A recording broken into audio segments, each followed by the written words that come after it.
Hello and welcome to this short tutorial on how to create a LUT or a lookup table that you can use to grade your color in Premiere Pro. So why would you want to do this?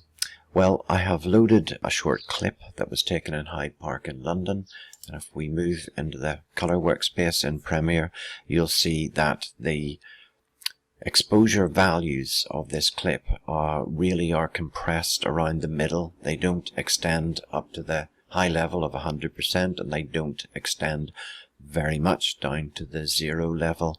Now, the useful thing about that is if you record in a D-Cinelike profile or another log profile, then you compress the exposure values, and that means that you are less likely to blow out the highlights, less likely to lose the shadow detail. You can then uncompress that color and that exposure in post-processing in order to give you the full range of colors and a better dynamic range than you would otherwise have achieved. So this little clip has been shot on an Osmo Pocket, and it's been shot in the D-Cinelike profile. Let's see first of all if we can grade this and then export the result of that as a LUT that can be used without any significant further work for future clips of this particular profile. So what I'm going to do is just go into the Lumetri color panel, and I'm going to first of all increase the contrast of this to spread back out those exposure values. So we'll take it up to around 60.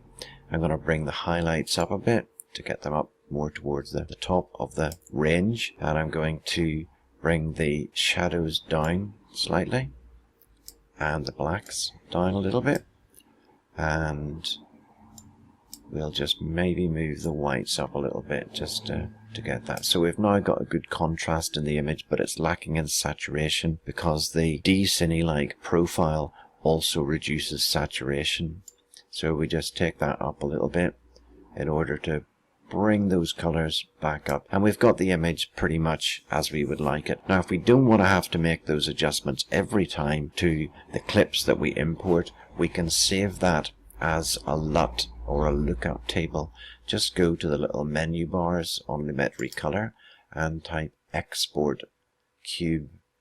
Now, I should say at this point that there are two options. You can export a LUT, which is a .cube file, or you can export a look. You might wonder what the difference is between these. Well, a LUT is something that you apply before you make any other adjustments to your clip.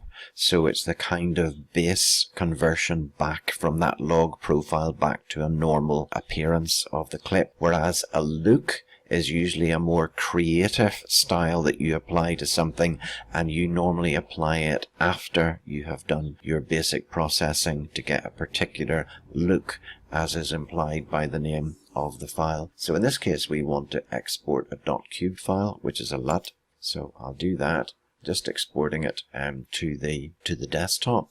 So I'll just call it D-Cinelike.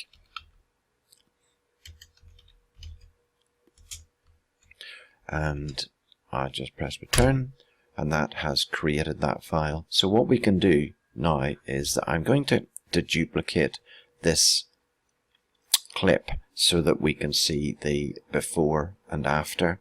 So let me first of all just reset all the values to how they were before.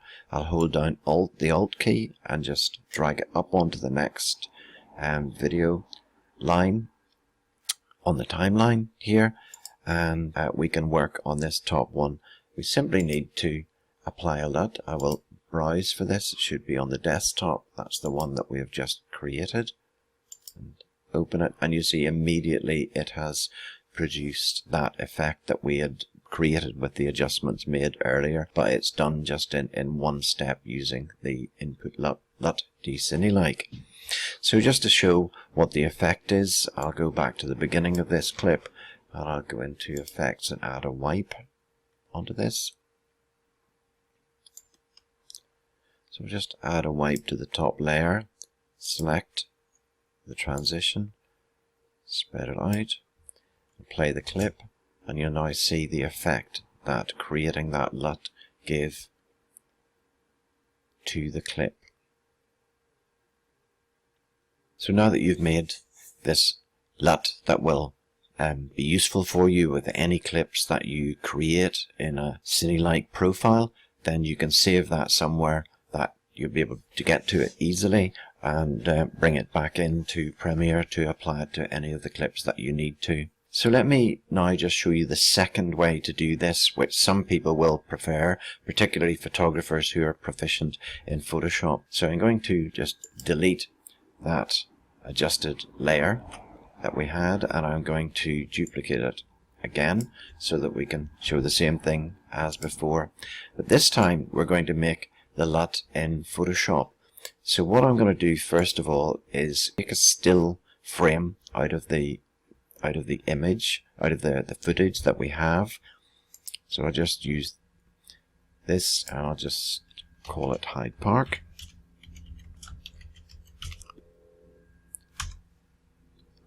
So I've saved that on the desktop and imported it back into the project. If I right click on it, I can edit it in Adobe Photoshop. And here we have it. You can see it's got that flat profile. And what we're going to do is we're going to apply some adjustments to this and then export those adjustments as a LUT. Now you can't use filters because they won't get exported in the cube file that you create. So we're just going to be able to use standard Photoshop adjustments. So the first adjustment that I'll apply in this case is I'll apply a curves layer. And what I want to do is just take the high end, the highlights area, and just the range that we're going to use, and bring that back to the brightest parts of the image. And I'm going to do the same with the shadows. I'm just going to bring the curve line up so that the blacks are truly black and the whites are truly white, and I'm going to give it the standard little contrast with a little bit of an S curve in the curve, so that we get the standard kind of contrast that we want. So that has handled the exposure and contrast of the image. I'll now just go back to adjustments and add another one on and increase the saturation on this, which was also compressed as we said earlier. And I'll give it about 15 plus 15 on that. So those are the adjustments that we need to make. And to create a LUT from this, simply go to File and Export and Color Lookup Tables. In this case, I'll just call it Hyde Park, which is the name of the image. So I'll say yes for that. Call it Hyde Park LUT. Save that. So it's done it now. I'll just close off that image, and we don't need to save it as we're not going to be using it again. Go back into Premiere and taking the top clip. So what we're going to do is go into the color panel again, and I'm going to browse, look back in the desktop, and this is the LUT that we created in Photoshop, hydepark.cube. Open that, and you can see that it immediately applies the effects that we created with those adjustments in Photoshop, and you can see that the range of exposure values and colors go from 100% right down to the 0% as we would expect them to be. So in order that you can see the effect, I'm going to go back and add the wipe to this.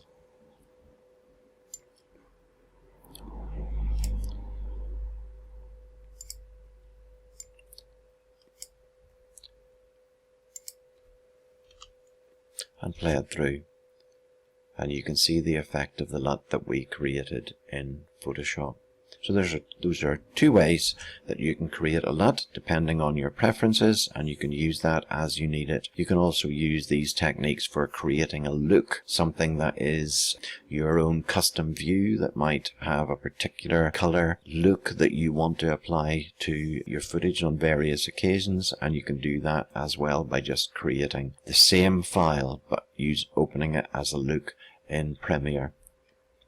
If you enjoyed this short tutorial, then please subscribe here and hit the bell so that you'll be notified of new videos as they are uploaded. I'll be posting a new tutorial each week, so you'll build up your skills in Photoshop, Lightroom, After Effects and Premiere. Thanks for joining me. I'll see you next time.